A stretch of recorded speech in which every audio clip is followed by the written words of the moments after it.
Department of Labor. A very warm welcome. Well, this is just a reminder to my lovely audience. In case you have any questions during the question and answer session, make sure you scan the QR code which is given on your badges, on the back side of your badges. So now I'm going to hand over the stage to Dr. Satish Kumar to take it forward.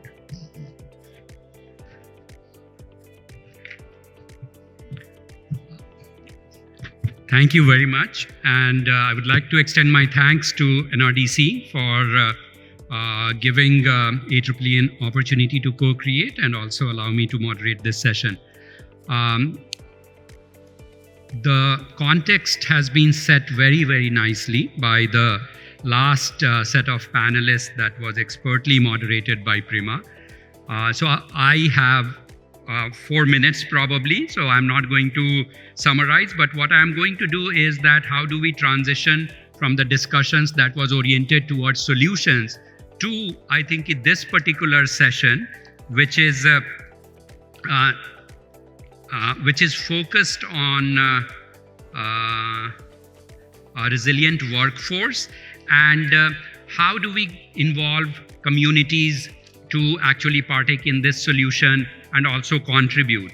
So my 2 or 3 points that I would like to make, 3 points, is that I think all of us, I think even in the last session, we're discussing about that how do we move from research and studies and analysis to solutions, because that's where I think India really needs, I think, more action and more implementation and more deployment, so that people who are feeling the brunt of, I think, this urban heat phenomena can actually benefit from that. So I think moving from, I think, research and analysis to solution, I think is one of the things.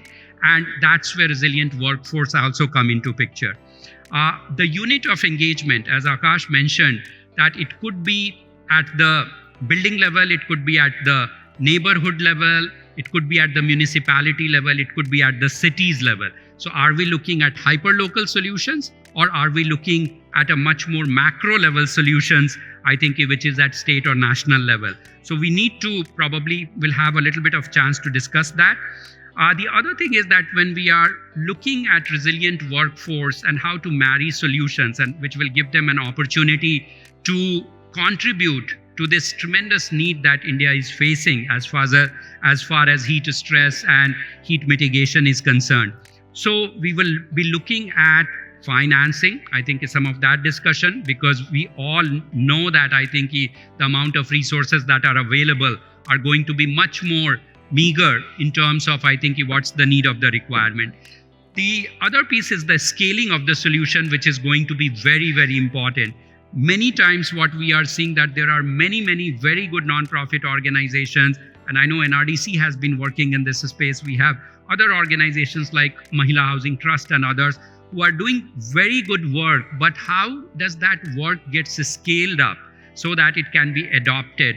And Pramod made this point, which we actually push at AEEE also, is that the solutions need to be cost effective, they need to be durable, and they need to create a positive impact. It's a simple thing, but if that is there, then can it be scaled? The link to livelihood is very, very important. And when we are talking about resilient workforce, I think, of course, I think what they are earning while providing these kind of solutions is also extremely important. One piece that I would like to highlight, which is something that was not discussed a lot, was that we are interested in urban heat stress management and this thing because we know that there is morbidity and there is fatality happening as a result of this. Now, the challenge is that do we have data that can correlate the urban heat stress with, I think, how many people are suffering heat stroke, how many people are dying. And that's, I think, is something that see as a weak link in terms of the quality, rigor, and the comprehensiveness of the health sector data that can be brought back to maybe social scientists, maybe I think policy makers, that will perhaps raise the sort of like engagement and I think introduce a newer sense of urgency into this whole thing. And I've always said that I think the ability to work with incomplete inconsistent and sort of like imperfect data set is the superpower that we need. And maybe the AI tools and others are probably in a better position to actually connect the dots and offer us some solutions. And I think I will wrap up this thing that in India, we have India Cooling Action Plan. India was one of the first countries in the world which started to talk about, I think, thermal comfort rather than cooling. And that's something that we need to keep in mind as we look for, I think, more solutions and a resilient workforce, and how are they going to actually be a very, very important cog in the wheel for all of us to work with them and help actually scale solutions. So thank you very much. And what I'm going to do now is I'm going to invite our first speaker, and he's Dr. Jason Lee from Professor National University of Singapore, and he's going to be talking about heat stress management with respect to health and work productivity, especially for gig workers, and how do we transfer learnings from Project Heat Safe. So over to you. Thank you.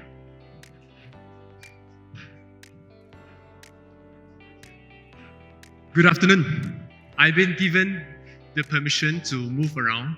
I also want to expand your range of motion, your neck in this case, yeah. So you've been paying attention there, so now you can stretch it slightly to your right. I will flash a few slides so that as I speak, that it's something to guide you. Picture speaks 1,000 words. So I hope you will be more impressionable. My last trip to New Delhi was at least more than 15 years back.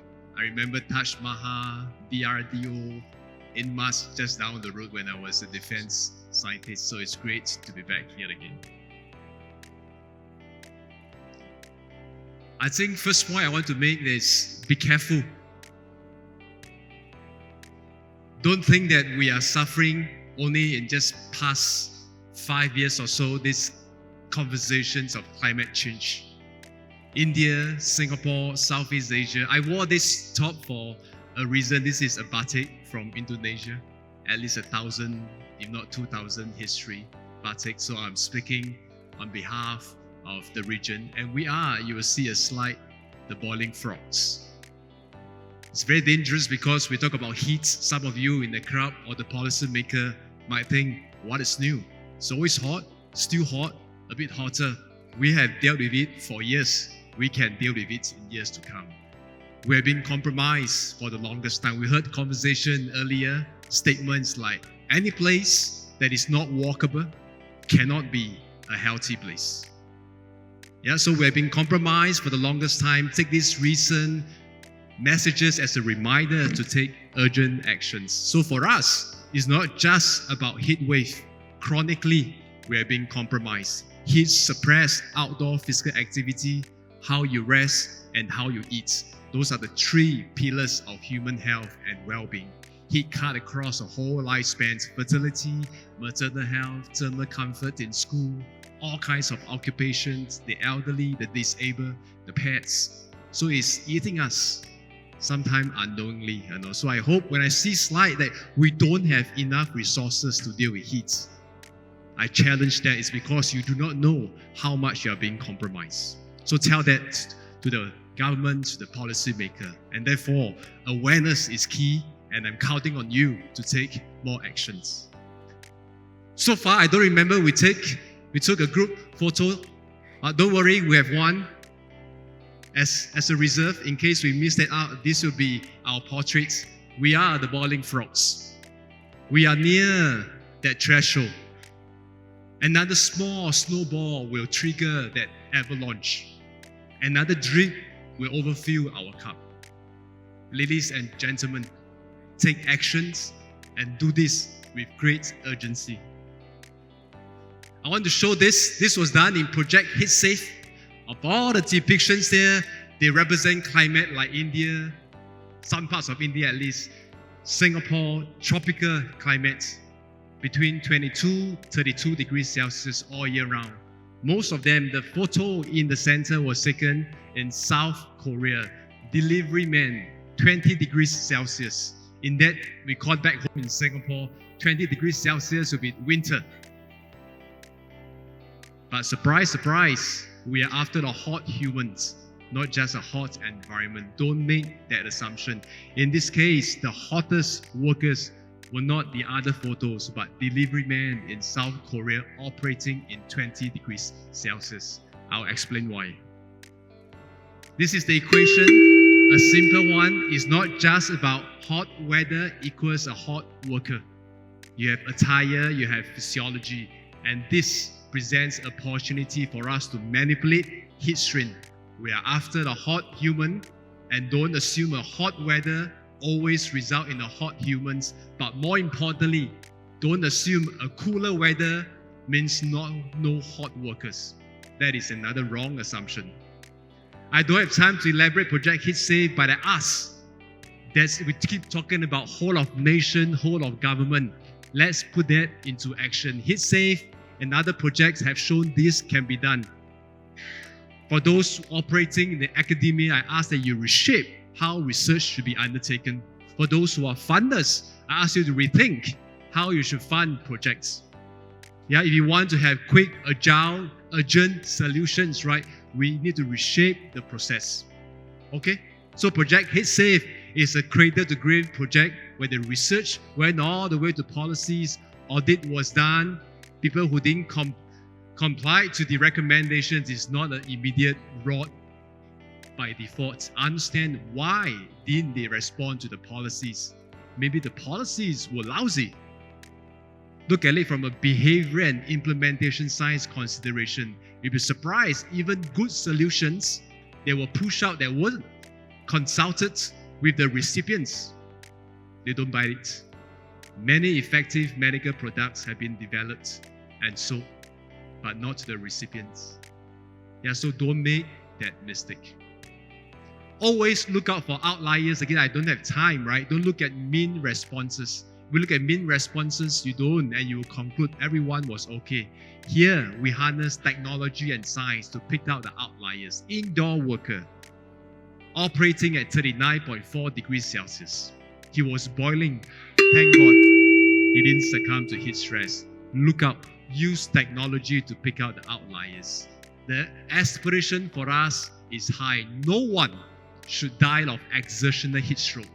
Not 99% should be safe. I'm saying 100% can be prevented.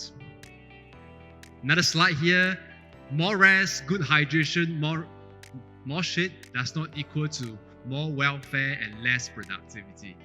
This simple depiction here, with more rest, good education, good hydration, better business. So tell the CEO, when I'm here, not purely from an altruistic perspective. Good rest, healthy workers means good business. So it is not a zero-sum game. I don't have time here, but there are other implications. We talk about heat syncope, it's not just collapsing on the ground. Here, it shows a soldier collapsing at the parade square. We call this heat syncope. Yeah, and watch a few more seconds, you see another collapse or dropped. If this happened at construction site, this have deadly consequences. Yeah, so don't just look at heat-induced mortality purely based on a high body temperature incurring heat stroke. There are other indirect ways you can be killed due to heat. In Singapore, hearing loss is our #1 issue at workplaces. Is it related to heat? I ask you to put the ear defenders and operating the hot places. Behavior response, sometimes you determine discomfort, can induce other issues that you never quite attributed it was due to heat. So there are a lot of other implications, direct and indirect. Here is one example, and the workers can drop off heights if they experience heat syncope at heights. Final slide, solutions are at hand, and it's not all about hydrating. Yeah, keep workers healthy, fit, heat acclimatized in, optimize your work rest cycle, provide pre-cooling, per-cooling, post-cooling, including recovery, and then hydrate properly. Solutions are there. Look back before you take a step forward. Humans have been operating in a hot environment in other contexts, in the military, occupational sector, in the sporting sector. Glean from those knowledge, glean from traditional practices, debunk some of those too. Yeah, so there are solutions at hand, very sustainable one. It's because if you harness the right solution, you can maximize your thermal capacity by reducing your start states, heat strain, attenuating the rate of rise, increase your own limits to deal with heat. By doing so, look at the y-axis, you can deal with heat much better now, and this expansion has a direct positive implication on your ability to work well and safe in a hot environment. But there are situations where, motivated by behavior, you can still go beyond your new expanded limit, which I will leave that for discussion afterwards. Okay, so that's my quick summary, putting out a few key points. I hope you will trigger more discussion following the presentation from my fellow colleagues. Thank you. Thank you, Professor Lee, for that presentation. I thought that the 3 Ps, like the physiology, the psychology, and the productivity aspect that you covered, kind of summarized, I think, how heat stress is affecting the outdoor workers. And continuing along, I'm going to request the panelists to maybe speak from the dais, because the audio on the handheld mic is not great. I think it's better. So the next speaker is Shruti Devra. She is the Executive Director, India Energy Climate Center, Goldman School Public Policy, and she's going to be speaking on extended heat index and its use in the assessment of heat stress for outdoor workers. So we will hear more about, I think, the index, because we know that there are internal thermal comfort index and heat stress index, but this is an effort to develop an external heat stress index. Over to you, Shruti. Thank you, Satish. Can you hear me fine? Okay. So today I'm going to be talking about a new heat stress index metric that we have developed at the India Energy and Climate Center at UC Berkeley, which quantifies the heat stress that's faced by majority of India's workforce, so which is over 300 million people laboring outside and with direct exposure to heat. So, this includes farmers and street vendors and construction workers and miners and the like. So we all know that humidity makes heat stress worse by compromising body's ability to sweat. So the body's most important natural cooling mechanism is compromised. However, what we sometimes forget is we are also generating internal heat due to our metabolic processes. So that is the heat burden that is not modeled in typical heat stress indicators, such as wet bulb temperature or wet bulb globe temperature. And that is why recent studies have shown, if you see on the right side, that chart, that if you have minimal effort going on in a warm and humid environment, then your core body temperature begins to rise much below the WBT of 35 degrees Celsius, which is well known. And this is especially true for, for the workforce in India, which is engaged in manual labor. Now, the heat index developed by Stedman in 1979 is the indicator of physical difficulty that the body feels in rejecting heat and keeping body's core temperature at 37 degrees Celsius. And what this heat index did was take all temperature and humidity combinations and give you an equivalent apparent temperature at normative wind speed and normative humidity. And what this assumes is that you are generating internal heat of the order of 180 watts per meter square. But what this really indicates is you are doing an easy walk in shade. This heat index is fairly popular by the US National Weather Service, and in fact we see mentions of this heat index in the recent heat action plans from Telangana and Vadodara. However, what recent studies have shown is that This heat index also underestimates the heat stress in tropical conditions, which is very high temperature and humidity conditions. So now comes in the extended heat index. So a few years ago, a team at UC Berkeley extended this heat index to these regions 5 and 6 that you see. Region 5 is the one that's in between those red staircases, and the region 6 is beyond. So region 5 is where your sweat begins to drip off the skin. So there is absolutely no evaporative cooling happening anymore, as well as the body is trying really hard to cool down by pumping a lot of blood to your skin, so which is called the maximum vasodilation. And these two components are included in extending the heat index. So in region 5, your body is already dealing with heat illness. And beyond that, which is region 6, is where your core body temperature begins to rise unless you take measures. And then we are talking about heat exhaustion, heat stroke, and even death. However, even this analysis does not incorporate the heat generation that heavy physical labor induces. And this is where our team has, before I move on, just one quick thing. So last year, Kolkata saw 37 degrees Celsius at 90% humidity in June of 2024.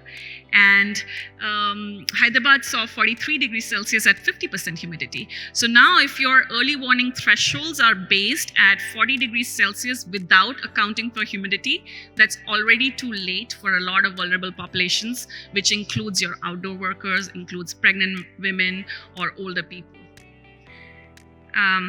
So now moving on to the EHI 350 that is developed by our team. So that models heat stress under a thermal load of 350 watts per meter square, which is closer to what a person engaged in physical labor experiences internally. There is a lot of this internal thermal load, heat burden, that then makes the person vulnerable to heat, heat exhaustion and heat stroke much before even the extended heat index would tell you. Okay, running through, these are our preliminary results, and you would see that on the top is the extended heat index, on the bottom is EHI 350, which shows that a lot of places in the country were already experiencing heat stress in region 5 and 6 for outdoor workers. And then this is the chart that shows that if earlier, if you would think that at 40 degrees Celsius, things get bad at 50% humidity, but for a person who is doing physical labor, actually that threshold at 40 degrees Celsius is already at 20% and 30% humidity. So this is a particularly vulnerable community in our country, and it's only hundreds of millions of people. We have also done some analysis on how long it would take to reach heat exhaustion, stroke, and death. So I will skip this, and I'm happy to talk later about it. The district level vulnerability to heat stress, we had created this using dry temperature and other socioeconomic factors like population density, income levels, and percentage of households engaged in manual labor. And then we redid this using the extended heat index. And you would see that a lot of coastal areas in the country are extremely vulnerable to heat stress. And we have a lot of anecdotal evidence on from coastal areas of Telangana and Andhra Pradesh, where chronic kidney disease is actually reaching epidemic proportions, which has been shown in other countries to be a result of extreme heat and humidity conditions. We are also designing a cooling shelter for venues such as construction sites, where it's life and death kind of a difference if you're able to take a break from your work in the hottest part of the day or not.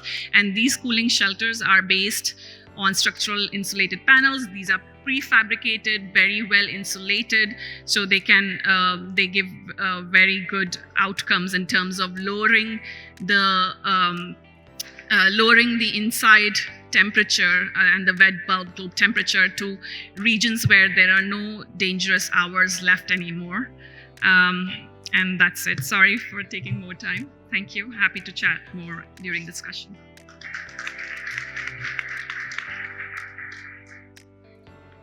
Shruti, just one quick clarification, and EHI 350. 350 is the thermal load that you are talking about. So that's that's what you are anchoring.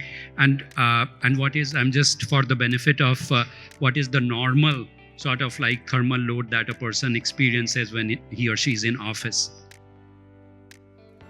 So the normal thermal load that's assumed in the basic extended heat index is 180 watts per meter square, which is equivalent to an easy walk in the shade.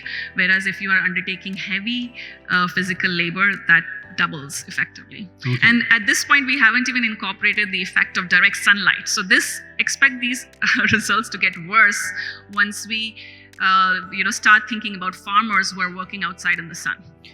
And I think the key point here is that we have like predicted mean load for indoors, but there the MET range, which is MET is like about 58 or 60 watt per square meter, which is normal person sitting down and working. So that's like for normal office. But when you go outdoor, I think you can see the multiplier impact in terms of like how our normal sort of like working thing kind of like starts to go to 3 METs and 6 METs. And I think that's something that I am finding fascinating. And when you are overlaying that, I think with the normal index data and you are showing this chart, so that's, I think even things start to become really scary. Yes, I think the basic point is that the heat stress that is experienced by people engaged in physical labor outside, whether working in the shade or the sun, is severely underestimated. And unless we understand what that heat stress looks like, our thresholds for our early warning systems are going to be all off. And by the time that warnings are going to come, it's going to be too late in terms of protecting those workers. Great.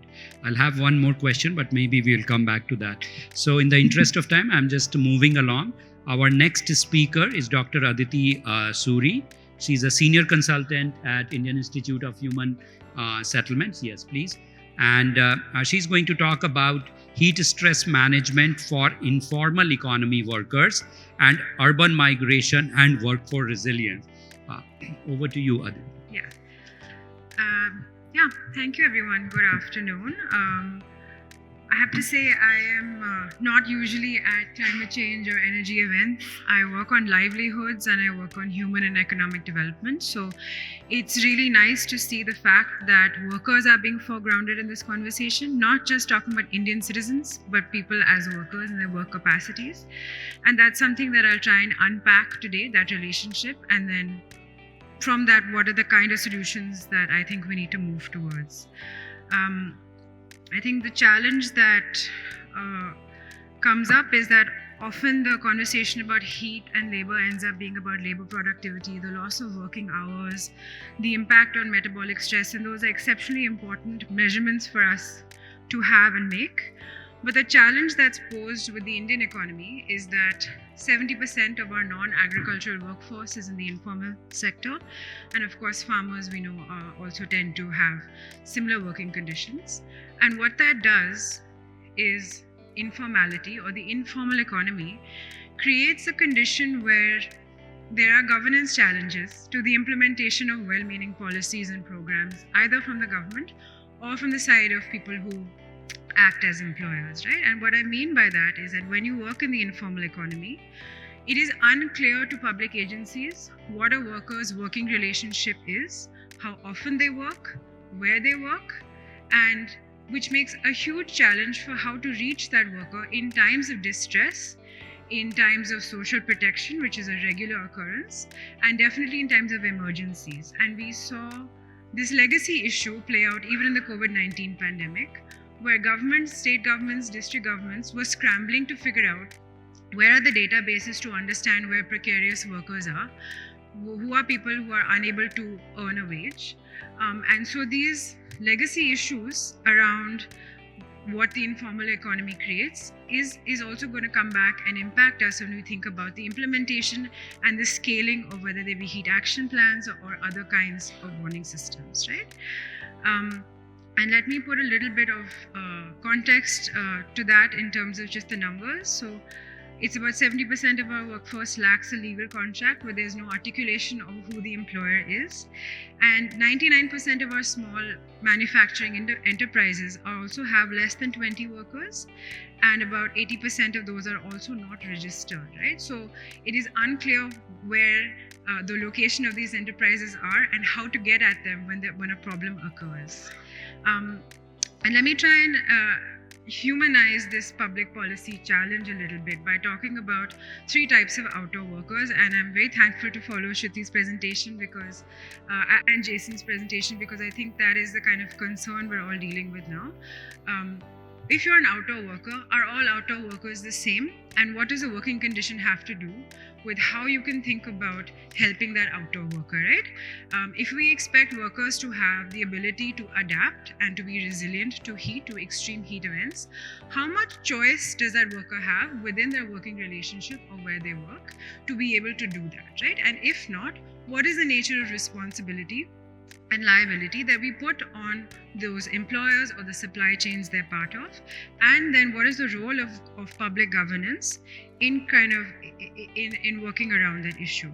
So if I think about construction work, which has come up several times, if I think about construction workers in Delhi, there are 2 essential types of construction workers: people who migrate with labor contractors to work sites, and people who live in Delhi who are longer term migrants who sit at the labor naka and look for construction work. Right? Both of these types of workers have very different abilities in managing their working hours, in being able to find shade when there is extreme heat, with whom to ask infrastructure services from when it comes to access to water or to sanitation, right? And so when it comes to the challenge of the informal economy, of course, people who are on larger construction sites are able to ask their contractor or the larger real estate firms to provide them with shade, water, and sanitation services. But those who are at the labor naka do not, right? And here's when the working condition, that is the employment relationship that's inherent to the informal economy, starts to create a difference between how those workers can have their own sorts of adaptation strategies. Moving very quickly, I realize I'm just going to take a few more minutes. Thinking about the implication of this working condition on the body and health of the worker doesn't just stop at measures of metabolic rate and heat and psychological distress.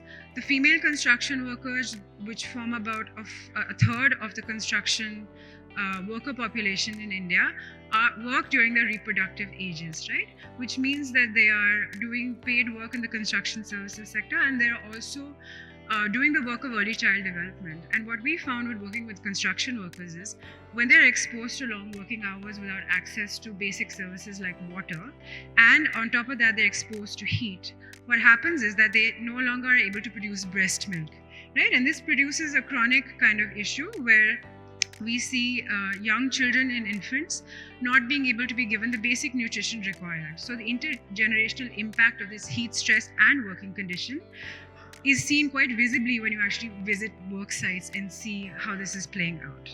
And I'm just going to touch upon the gig economy or the food delivery worker, because I think one of the promises that digital platforms and delivery platforms have in our Indian economy is that they are seen as companies that can formalize this workforce, right? Because there is a single entity that's kind of managing many types of food delivery workers. So it's possible there that the working conditions can be kind of changed, right? Just thinking about how food delivery works and what that working relationship looks like. All of these services are on-demand services where time is the product, and so no worker who's working on a labor platform, whether they be in transport or food delivery, really has a choice in terms of what their working hours are. If they make that choice with the flexibility that's given in their work, they forego the capacity to earn, right? And who has the capacity to forego those earnings tend to be workers who are in, for example, forward castes, or those who have family support and have more robust household incomes.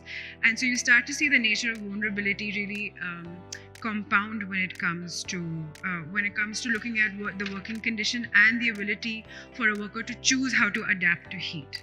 right? And I will just leave with 2 or 3 points of solutions that I think are really vital to make for these urban informal workers. One is coming back to the idea that there's an issue in understanding where these workers are and where they work and how to find them. From the urban planning space, we have been working quite hard to find a way to acknowledge that the street is a public work site, which is still something that is a long standing call. It's nothing new because of heat stress, but we still find that because of we still find municipal agencies are unwilling to take that call. Similarly, if we think that we should leave workers inside and have them work at home, the home-based workforce also is not recognized and acknowledged either in zoning law, in urban planning, or through many other mechanisms. So there's a dual issue: where do you get these workers to work when they're unable to work in offices? So I do think urban planning reform is really necessary. And on top of that, I think when it comes to employers in the organized informal space, such as security agencies, digital platforms, etc., we need to find a way to get their set of stakeholders to be more conscious about what the ESG goals are in a more worker-centric way. And my time is up, so I'll stop here and maybe take more questions later. Thank you. Thank you, Aditi, for bringing a very different perspective to this problem. I think the entire socio-economic aspect and the livelihood issue, because sometimes we get focused too much on the analytical part and I think we forget some of these real bread and butter issues. So, so thanks for doing that.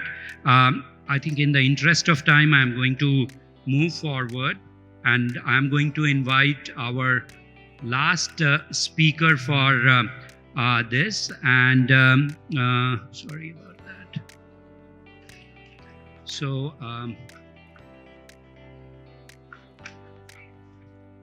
So the last speaker is Mr. James Frederick. He is the former Deputy Assistant Secretary, U.S. Department of Labor. And Mr. Frederick is going to talk about occupational health standards and lessons from OSHA. I think which I'm sure he will going to talk about. But it's also very interesting that we are talking about the outdoor health stress issue. And you are going to talk about the role of OSHA, and maybe you can also touch upon that, how some of the work that OSHA is doing can be taken to outdoor, I think, environment and outdoor gig workers. So that would be great. Thank you. Certainly. Well, first, thank you. It's a wonderful opportunity to spend a little bit of time with you today. I truly appreciate it. Thank you to the conveners for the invitation to do that today. And also, as said, so I am the former Deputy Assistant Secretary at the Department of Labor, OSHA. And it was not necessarily by choosing that I ended that job, but it was because of the election in the US. And so when the new administration comes in, they change folks out like my job. So I was there for 4 years, 4 years and a day. I started on Inauguration Day in 2021 and I finished at 11:59 a.m. Eastern Time on January 20th of this past year. So with that, I wanted to talk a little bit about the heat stress rule that OSHA developed and proposed during the course of that 4 years. And so at the Occupational Safety and Health Administration, we did propose this rule, and it's both for indoor and outdoor workers. And just a couple of highlights from the elements of this. It does include a worksite heat injury and illness prevention program. The foundation of the rule is truly around providing water, making sure that rest breaks are available and or required, cooling areas available for those rest breaks, and then training for both the workers that are working in the hot environment as well as managers and supervisors that are working with them, both so that they understand the impacts of heat on themselves and also so that they understand the impact of heat on others working around them. And then finally, acclimatization to make certain that there are times to ramp up to the hot work that you'll be doing. We put in place 2 triggers. It was the first trigger is at 80 degrees Fahrenheit or 26.5 or so degrees Celsius, and it is a heat index taking into account both humidity and temperature, and then a higher heat trigger at 90 degrees Fahrenheit or 32 Celsius. And the public comment period for this proposal, the proposal was issued last July. The public comment period ended in January, but there is a hearing that is scheduled, a public hearing scheduled for the springtime. There is a bit of uncertainty about the rule and what will happen with the proposed rule in the new administration.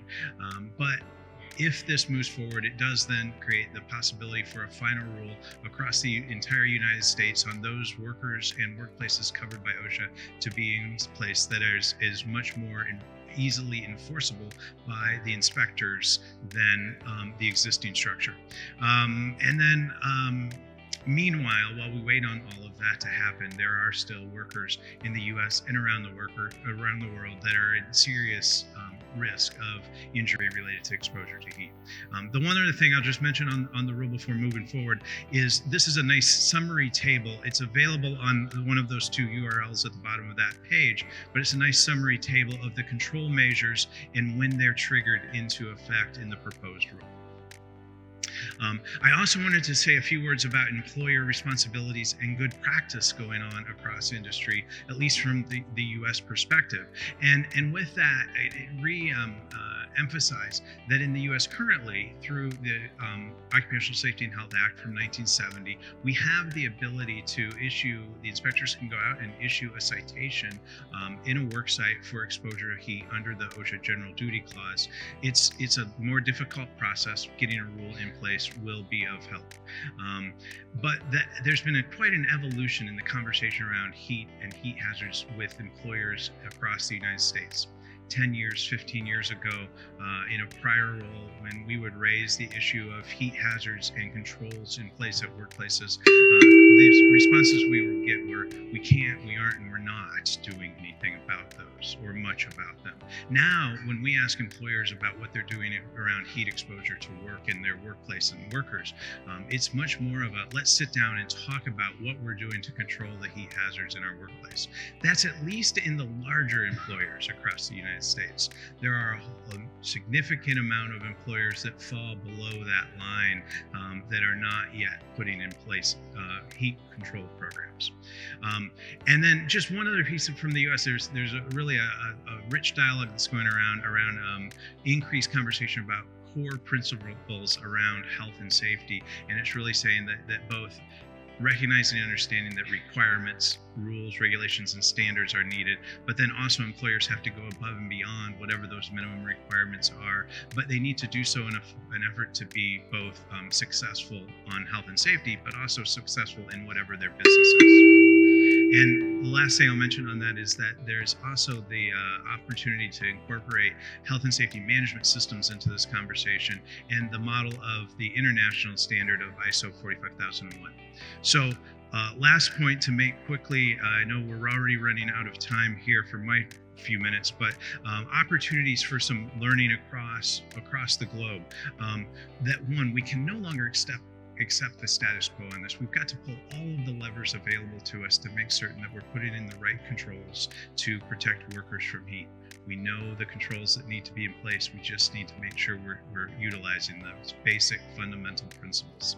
And then we need to expand the implementation and the recognition of the need for those health and safety management systems in workplaces large and small. And then we need to ensure that the employers that are working across the globe are instituting programs evenly in any part of the world that they're in. If they're doing something in one part of the world, let's make certain they're doing it in other parts of the world, and then complement them on that, and also call out others that are not necessarily multinational employers, but that are doing good control measures to protect workers from heat. And then the last slide I have is just kind of my take of my life experience of how do we really mitigate risk of worker injury to any exposures, this being heat in this conversation.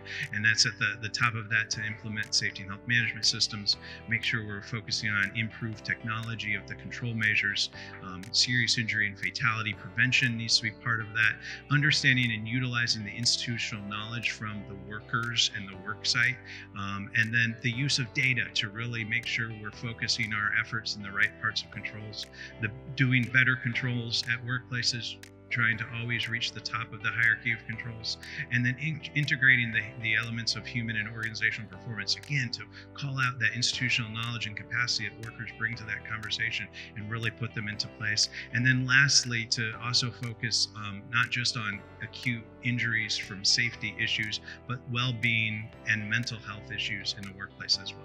So with that, I think that takes care of mine, and back to you.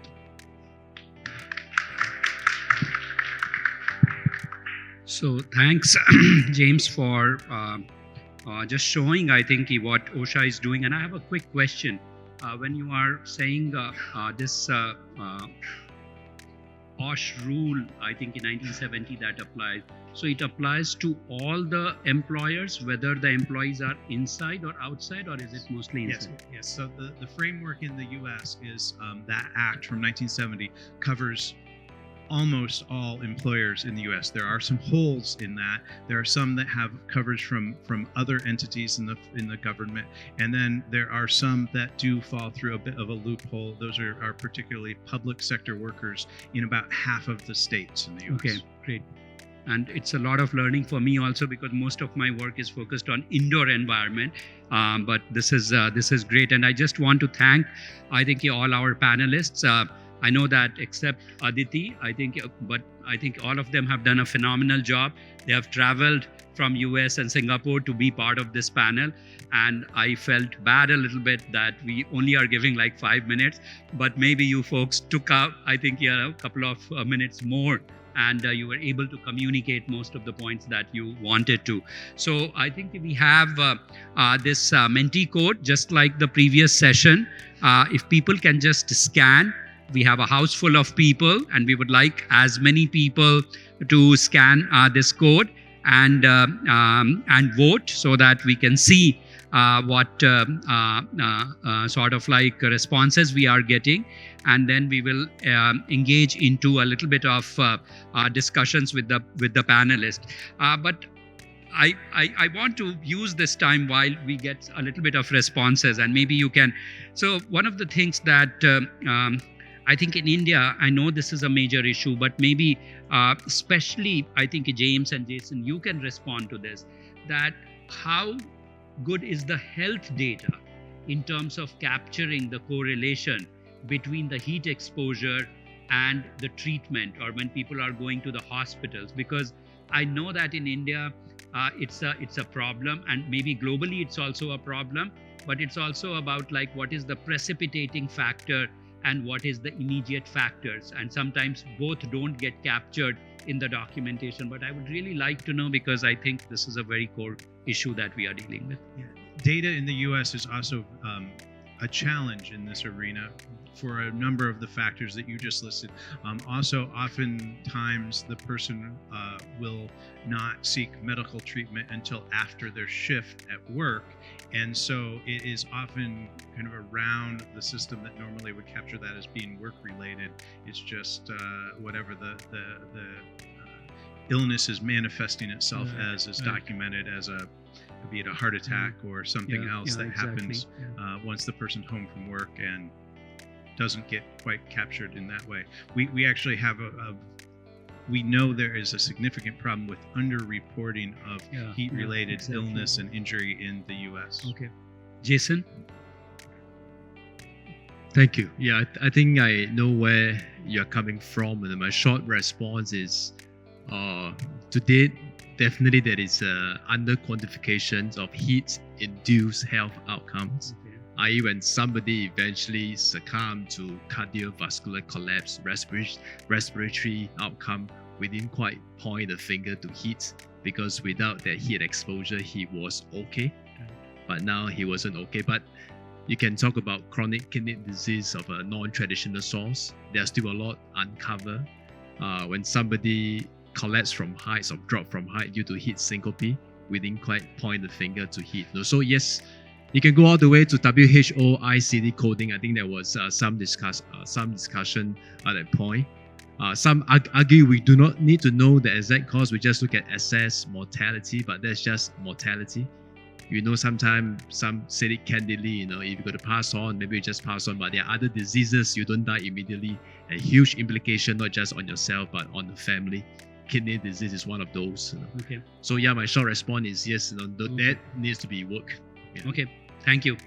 Shruti, yeah. Yeah, I just wanted to add that there was a 10-city study done on excess mortality, like all-cause mortality during heat waves by Dubont et al. And some of the authors are probably here in the audience.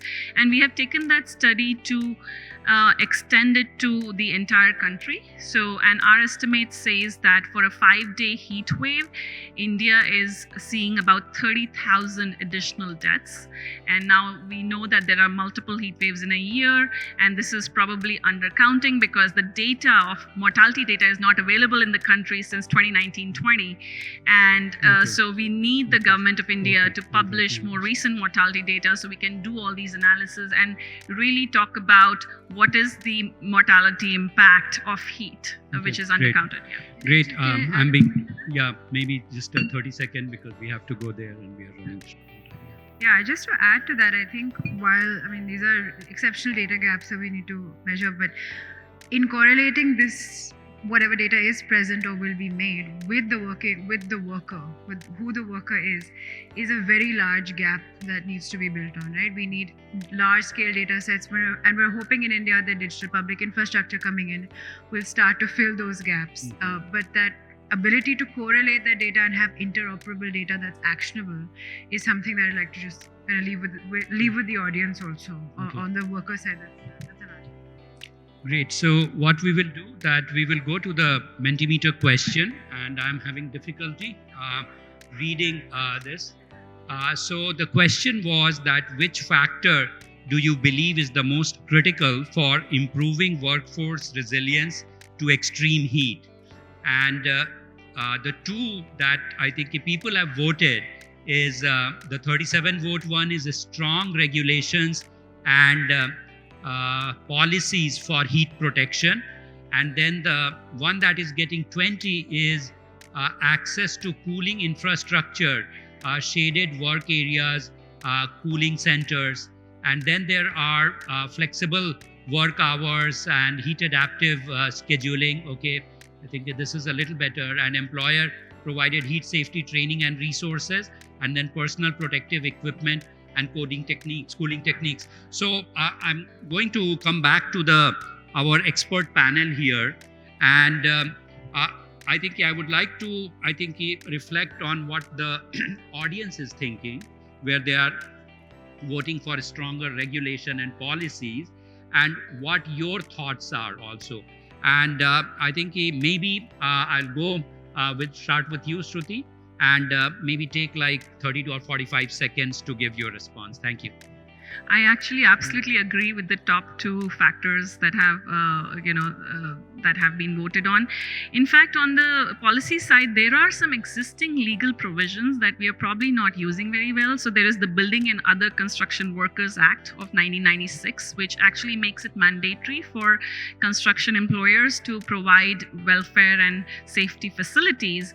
And there is a cess of 1 to 2% that's collected from every builder, which is now sitting as unused 70,000 crores that I believe could be totally and must be used to providing cooling shelters.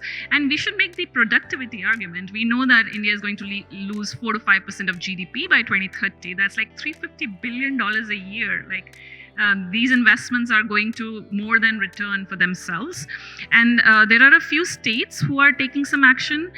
But as we heard yesterday also, that the heat action plans do not have a lot of legal grounding. So I think we have to really get creative and use whatever legal provisions are already available in certain industries. Okay, thank you. Aditi, you? I think I'd just like to emphasize that. So I appreciate, I think this poll maybe reflects the nature of the audience here, which is has a very strong technical capacity in understanding the built environment and construction material.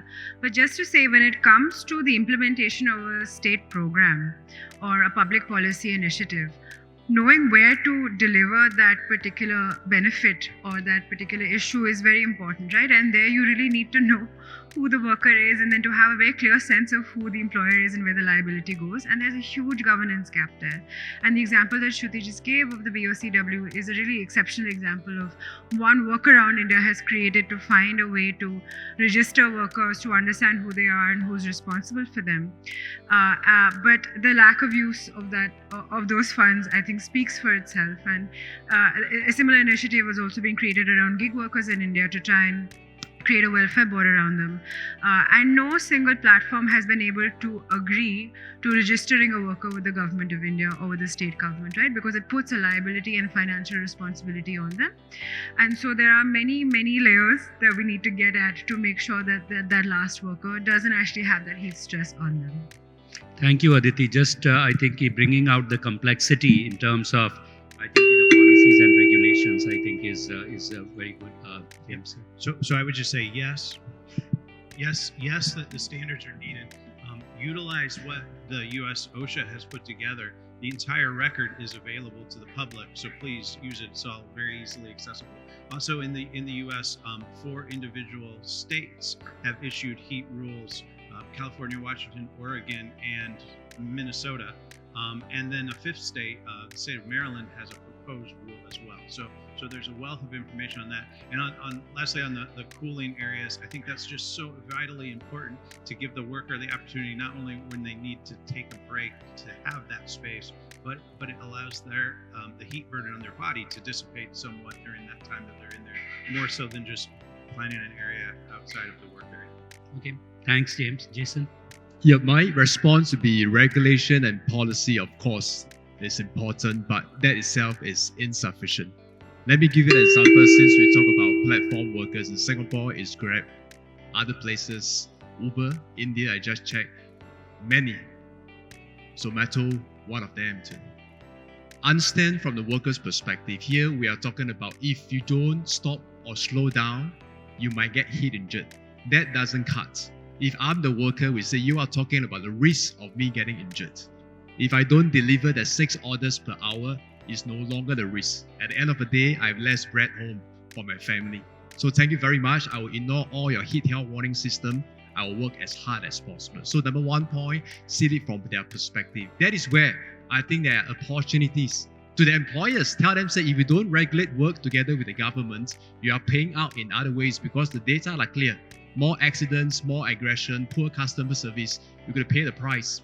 To the insurance company, parametric insurance could kick in certain thresholds. I think based on environment itself, parametric insurance will not work as well. That's my hunch.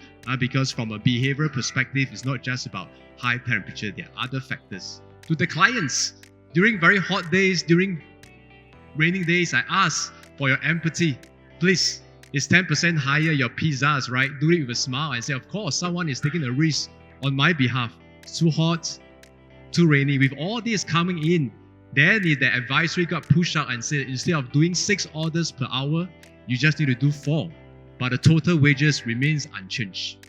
Then, as the worker, I will consider. Not necessarily I will respond, but you increase the chance significantly that your heat health warning app would work. So look at it from a whole of society, because we cannot just talk about it.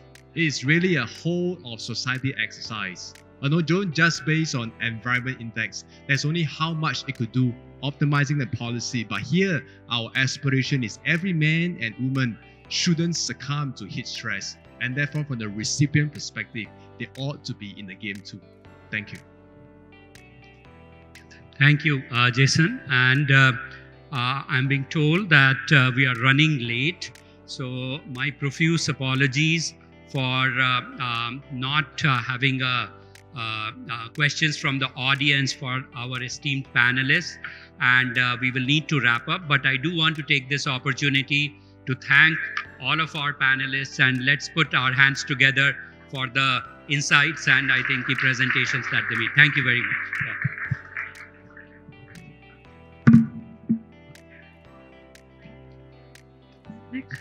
Thank you for such an intriguing session.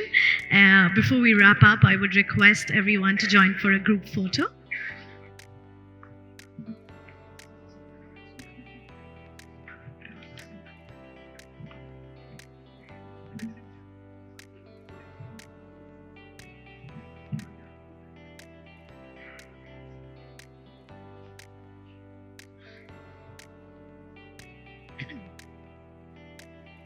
Well, we did not have questions for this particular session, but all our speakers will be available offline with your permission, definitely.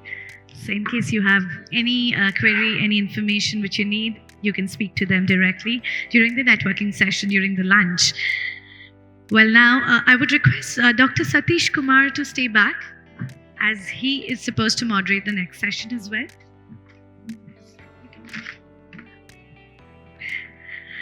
All right, ladies and gentlemen, our next theme focuses on community engagement and information dissemination, with special focus on raising awareness through women-led awareness campaigns, targeted messaging, and educational activities to improve heat preparedness and response. It's time that together we give a round of applause and a warm welcome for the speakers for the session. Ms. Bijal Brahmbhatt, Executive Director, Mahila Housing Trust.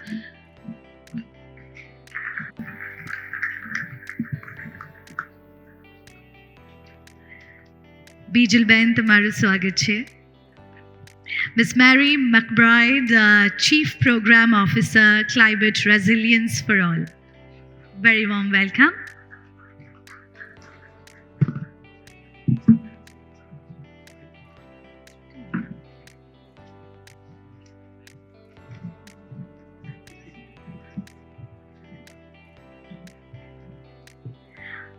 I hand over the stage to Dr. Satish Kumar to facilitate the session.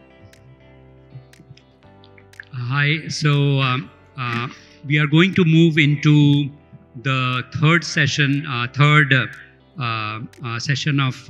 this particular theme, and this is titled Community Engagement and Information Dissemination. So we looked at the solutions in the first part. We talked about the outdoor thermal heat stress in the second theme, and now we are moving into community engagement and information dissemination. So I'm not, I think I have already given my opening remarks, so I will straight away invite our experts here, and the first speaker is Bijal Brahmbhatt. She's the Executive Director, Mahila Housing Trust. I'm pretty sure that most of you, if not all of you, are already aware of the wonderful work that you are doing, Bijal Madam, and the floor is yours.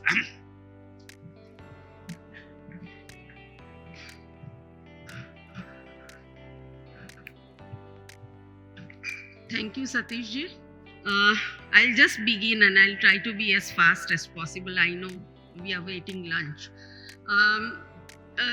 I would first of all like to congratulate the organizers for having brought in cooling with heating. It was very much needed.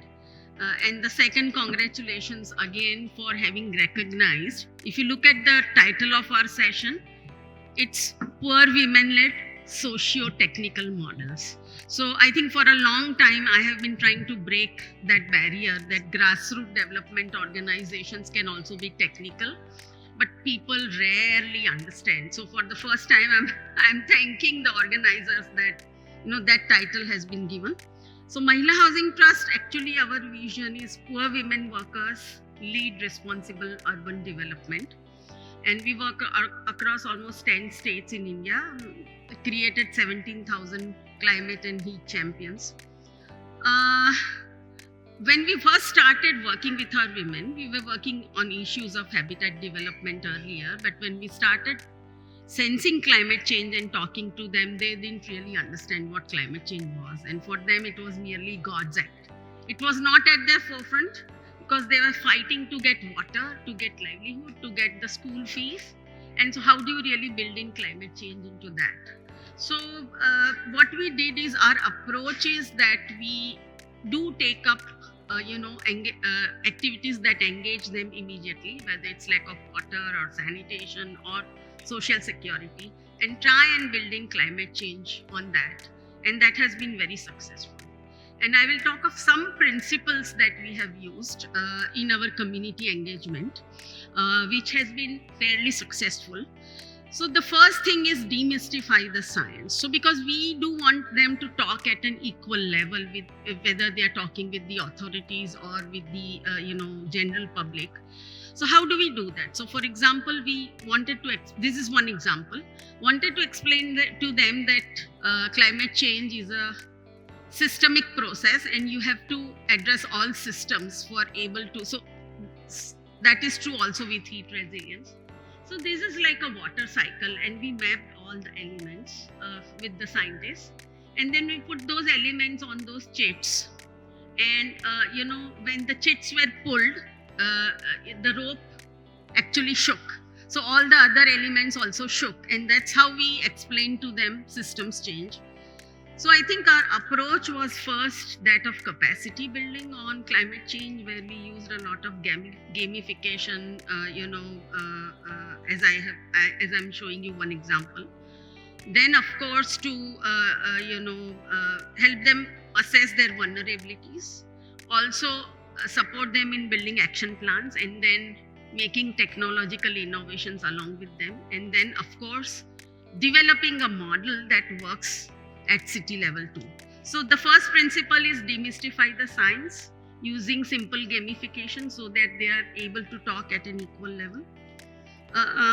Second principle, of course, that they are already vulnerable, but they are able to include the most vulnerable. So people, for example, who don't get early warning systems on heat, our community women actually then put up notice boards in their slum settlements and engage with the households and on individual solutions.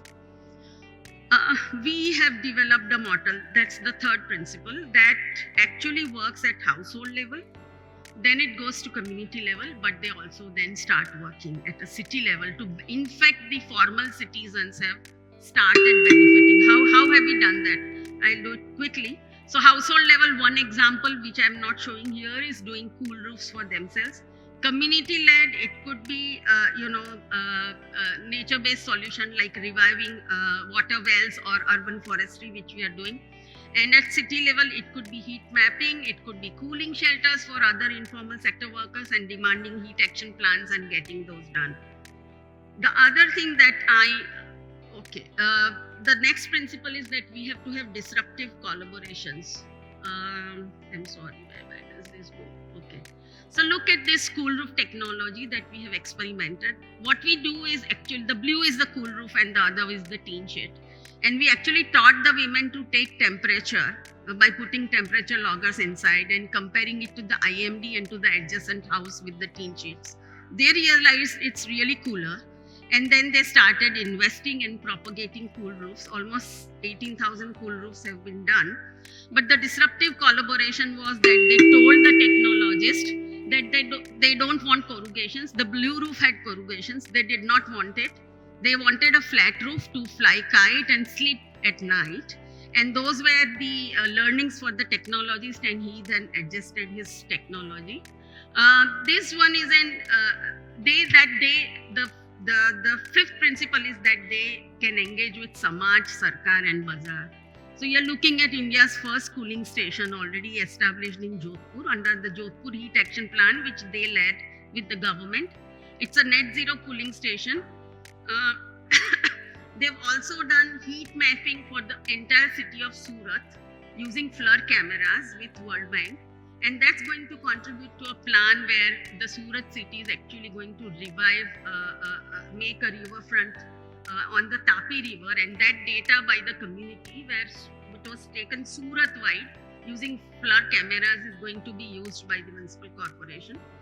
The sixth principle is that they can inspire and catalyze innovations and use digital technology. So a lot of our women have been using, AI technologies to gather ground level data. I'm not talking of Landsat, I'm not talking of ERA5 or heat. Those models are developed and then tested on ground by our women so that their efficacy increases. We've done heat insurance, and today, as a part of the Ahmedabad Heat Action Plan, we've also done the first cool bus stop where low-income people travel. In fact, it was inaugurated today at 12 o'clock.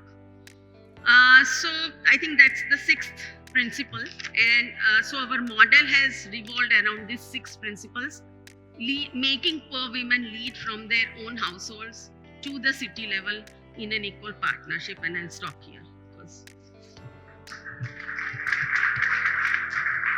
Thank you, Bijal madam, and for sharing like how do you foster heat resilience through socio technical approaches being led by women groups and in very, very vulnerable communities. So this is a tremendous example of how these kind of solutions are very much needed on the ground, especially in informal settlements.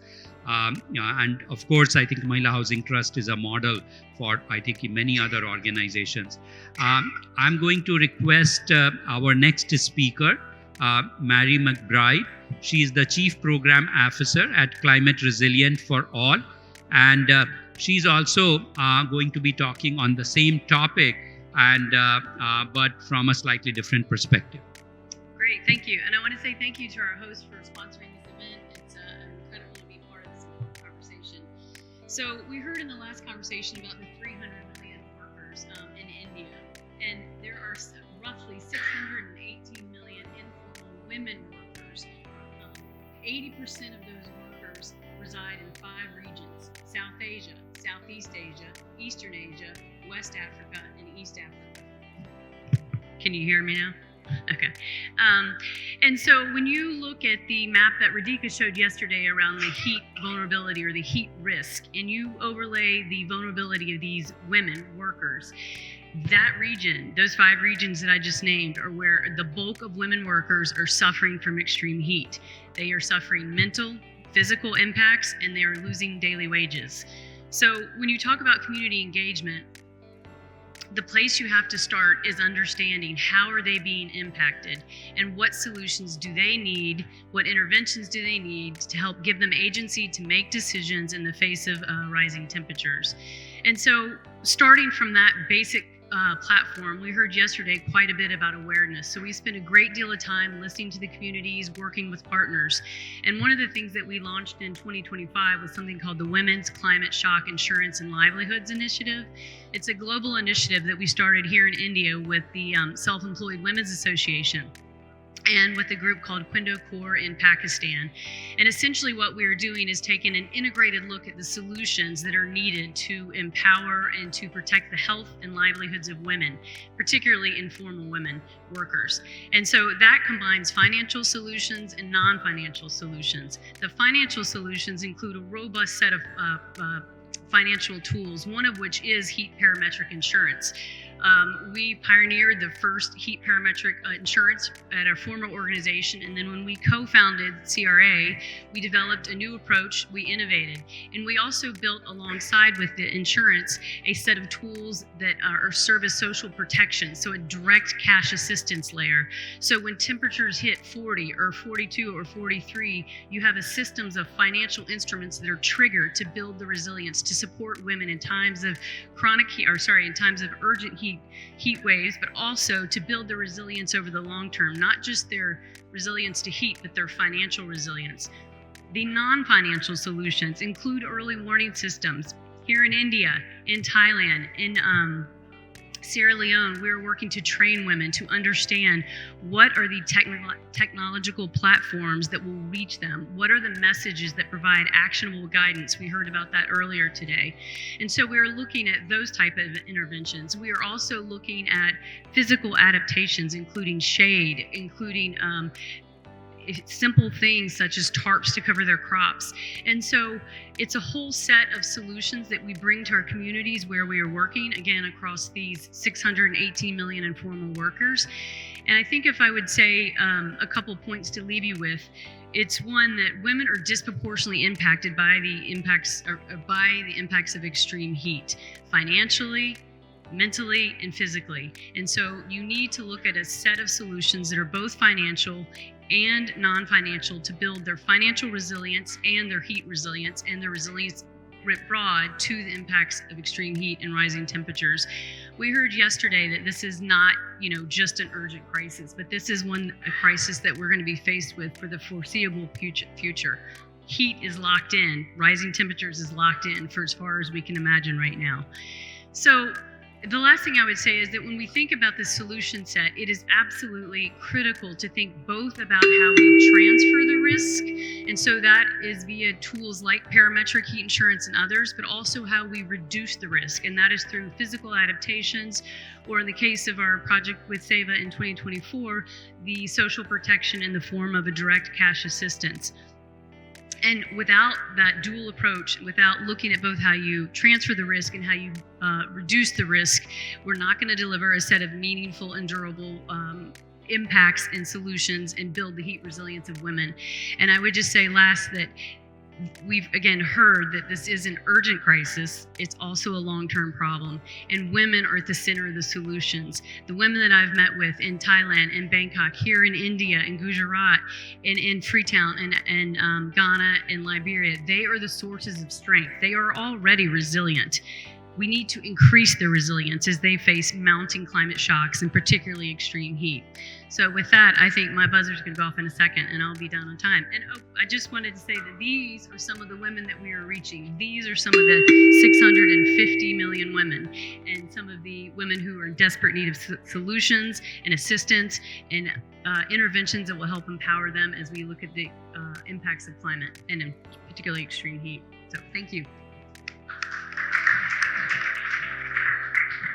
Thank you, Mary, for sharing some of those stories. I think of your work, your organization's work in Africa and Southeast Asia. We have another Mentimeter question round for setting the context for the questions that we are going to ask our esteemed panelists. So I'm again going to request all the people in the audience to please scan the QR code and vote in terms of like the different the options that you get. So and while we are waiting, I'm going to maybe have a couple of issues that I just want to put on the table for both of you to respond. So I think we know that there is a tremendous need for addressing some of the challenges related to heat stress here and now. But we also know that I think India and some of the other countries are transforming very, very fast. So the developmental model, I think that we see today, and I think what will be there in 10 years from now, how big that piece is, I think in terms of having a both short-term outlook, I think a rapid response as well as sort of like a medium-term response. So that's one. And then a kind of related issue is that I think you are talking about some of these work that you are doing. How do you scale it? This is a question I'm sure that both of you get asked very, very often. And what is the solution? Because Vijay, madam, you talked about that you have done this school roof over 18,000. You're talking about millions and millions of homes here. So, and same thing, Mary, you are, I think, is showing some pilot examples. So maybe I think you can share, I think, some of your responses before we go to the Mentimeter question. So I guess I would say this, which is in 2024, we reached 50,000 women here in India with the Women's Climate Shock Insurance and Livelihood Initiative. We are on target in 2025, this year, with the incredible partnership with SEVA to reach 250,000 women.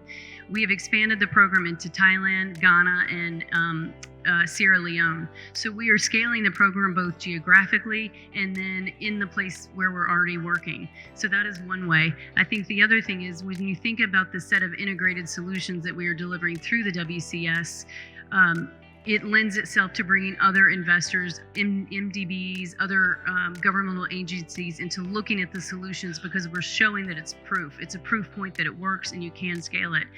And the last thing I would say is I think insurance alone, again, is not an answer. It has to be combined with other social protections in order to serve, particularly in our case, informal women, workers, and other vulnerable populations. Sure. In my experience, I don't think technologies exist for the poor. So first of all, I'm going to talk about what the poor accept and scale. So we did with solar reflective white paints, but the blue roof that I talked about was much more accepted. The women took loans up to 200,000 rupees for that and not for the solar reflective paint. They said we will contribute a certain percentage, but we can't buy it out and out. The reason for that was that though the blue roof was costlier, it was aspirational. So I have my own metrics when the poor will adopt and scale themselves. Based on my experience, are 4 things. It has to be affordable, but it has to be aspirational, which is very important for the poor. They want to show it that they have come out of poverty. I think it should be accessible, because we couldn't scale because the startup which was promoting this got unfortunately destroyed during the COVID, and there are supply side issues with startups quite a lot. And then so it's aspirational, affordable, accessibility, and user friendliness are the 4 that I have derived from my experience for scale. Secondly, I think what is most important is that, of course, you have to keep, sort of pushing the Samaj, Sarkar, and Bazaar. And for us, we have very nicely done all 3. And Samaj is our poor women-led collectives who also, sort of try to work with Rotary clubs and other, areas in other sort of. For example, that cooling station was not for our collectives, it was for other vendors or construction workers. So I think the local mass which keeps exerting pressure on the government to keep performing, otherwise your plans will remain plans, is something that I have learned. So I think the sustainability also has to come off the plans into translating into action through a people's movement. So while we may have innovations, I think apart from the other things required to scale up, our approach has been this. All right. So thank you for those responses, and let's go to our Mentimeter poll. This is the question is, which impact of extreme heat would you emphasize the most in community awareness campaigns to drive action? And I think there are 4 sort of like options out there. The one that has gotten the maximum vote is like loss of life and health risks, and the second one is the loss of productivity and income. So the second one is of course related to livelihood and aspirational part that you are talking about, and the first one is, I think, the health issue that we are discussing. So thoughts on, I think, what according to you, I think what you are seeing in the field when you are talking about this issue and trying to mobilize action and trying to form these cooperative groups led by women, I think what are your thoughts, if you can share on that? So we talked to a lot of women, did a lot of FGDs, but I think about 23% losses on 4 aspects we have seen. One is of course loss in productivity. Second is in terms of their livelihood, including home-based workers. Second is that they have a reduced footfall of customers. Third is that and because of that they bring in less and sell less. Third is there are health impacts which are not taken care of by the hospital, like the mental burden, especially for women. They have menstrual periods which are very difficult. Then also dual care burden increases. So there are expenses on health which are not taken care of by the medical insurance because you don't really get hospitalized. And and then in cities where you have good electrification, for example in Gujarat, in Bihar it didn't come, but in Gujarat it was very obvious that their utility expenses and maintenance expenses doubled in seasons of heat. So while there was a loss of income, the expense also increased on health and utility, which was a basis to our heat insurance. So that has been our Yeah, I think I would say it's health and financial impact. And I think on the health side, I think it's just worth noting that someone said it earlier, and I think it was said yesterday as well, no one has to die from the impacts of extreme heat, and yet they are. And so what do we do about that? And I think when you think about women who are particularly vulnerable, it is known that with a 1 degree maternal heat exposure, your increase of stillborn birth or miscarriage is up to 42%. Just think about that for a minute. 1 degree, and we already see temperatures expanding and growing much more than 1 degree. Secondly, we know that gender violence increases during periods of extreme weather, including heat waves. A study in Kenya showed that 60% of women reported greater gender violence during periods of extreme weather, including heat waves.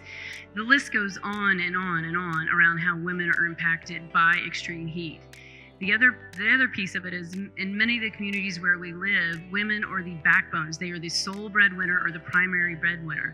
And any loss of income has a crippling and cascading effect on their ability to protect themselves, their families, and show up in their communities. So the impact on the ability of a woman to continue working in conditions of extreme heat is absolutely essential to not only their lives, but to the larger global community and economic development. So it is also a humanitarian issue and an economic crisis.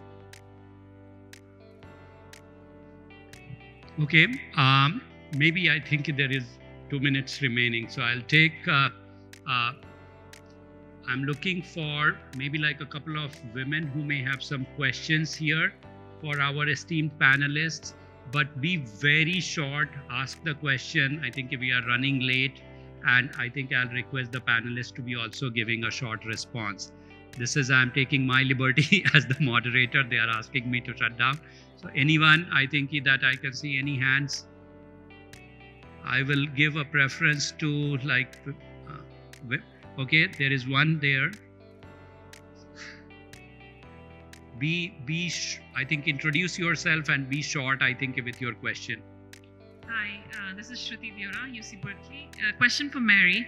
I think the parametric heat insurance has really transformed the way we are thinking about climate risk for vulnerable communities. How are you, and you talked about scaling it up, how are you able to scale it up as the climate warms further and we are just going to see more and more extreme heat events? Where is the money going to come from? Okay, any other question? Okay, maybe very short and very quick because I don't see any other hand. So this is the last question and then I'll come back here. Thank you, Chair. In spite of a lot of time constraint you have allowed me. My question is simple and straightforward. These two presentations gave a lot of answers to the questions which were raised in the previous. The only question I have is that whether the heat mitigation plans will overlap with the disaster management plans and the climate adaptation and mitigation plan. So there is going to be perhaps a confusion about the cities getting instructions to prepare heat mitigation plans as well as disaster management plans and climate change. So maybe I think the way I understood it is that the heat management plan, how it is interfacing with the climate action plans and some other things, and how do you balance them out? Maybe I think so we are ourselves also focusing on very small cities which others don't take up, doing climate action plans and heat action plans with our women. So as a part of the climate action plan, the adaptation would come out as heat if you are working in a very hot area, and then you have to specifically, as a part of the climate action plan, work on heat. But you don't need to do a climate action plan to understand that heat is the vagary here. So that's how you really interact, as a part of the climate action plan, but then it's an adaptation strat. The climate action plan will also look at other mitigation strategies. So it would have mitigation, it would have adaptation where heat would come in. Sure. So great question, and thank you. So 2 answers on that. One would be that part of the long-term sustainability is the uptake by federal agencies, governments and ministries and others. It's also going to require the player of FCDO and other, multilaterals.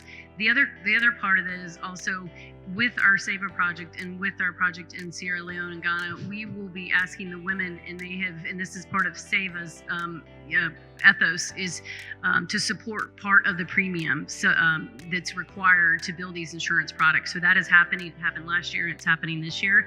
But I think you raise a really good point. We've seen insurance industries in the US pull out of California, pull out of other places because the risks are just too high, which goes back to my original point. Insurance alone is not the solution. It needs to be built with other financial and non-financial solutions. Insurance might not always be a solution, but it is something that we can address and utilize right now to transfer the risk, and so we should. And there are many folks working on this, and so that is critical. And I have to just real quick say something on the heat action plans. In Africa, the first heat action plan was just released in February last month, and unlike India, this is a new thing for Africa. And part of that is it's part of their NDCs, it's part of community engagement. It is grounded in understanding the larger national context of what both the city and the national governments are trying to do around climate change, both on the mitigation side and on the adaptation side. Small information, because of our constant pressure now, the NDMA is going to experiment with heat insurance for the first time in Delhi and Maharashtra. So maybe there are other actors who are taking these up and putting pressure, and at the end of the day it would be adopted by the government. That's the only solution.